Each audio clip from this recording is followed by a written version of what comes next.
வான்னா உடனே வருவானா? 1000 ஆண்டுக்கு பிறகு இப்பதான் படிக்கவே போயிருக்கான்.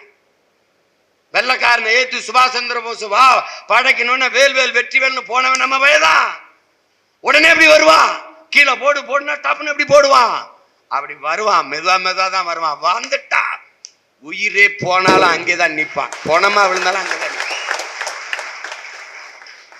டாக்குன்னு பதறி இருக்கக்கூடாது தம்பி. தற்காலிக வெற்றிக்கு நிரந்தர தோல்வியை அடைய தயாரா இருக்கக்கூடாது. தற்காலிக தோல்விக்கு நிரந்தர வெற்றியை இழந்துடக்கூடாது. அதான் கவனி. நீ அற்ப தோல்விக்கு பயந்து இந்த வெற்றிக்காக சமரசம் செய்வது மாதிரி ஒரு சந்தர்ப்பம் எதுவுமே, சந்தர்ப்பவாதம் எதுவும் இல்லைங்கிறான் புரட்சியாளர் லெனின். அதை நீ நல்லா கவனிச்சுக்க. இந்த தற்காலிக வெற்றிக்கு சமரசம் செஞ்சு என்ன பண்ணுவ? எல்லாம் பேசினாங்க. Marx, Lenin, Engels, Ingersoll, Stalin, Aristotle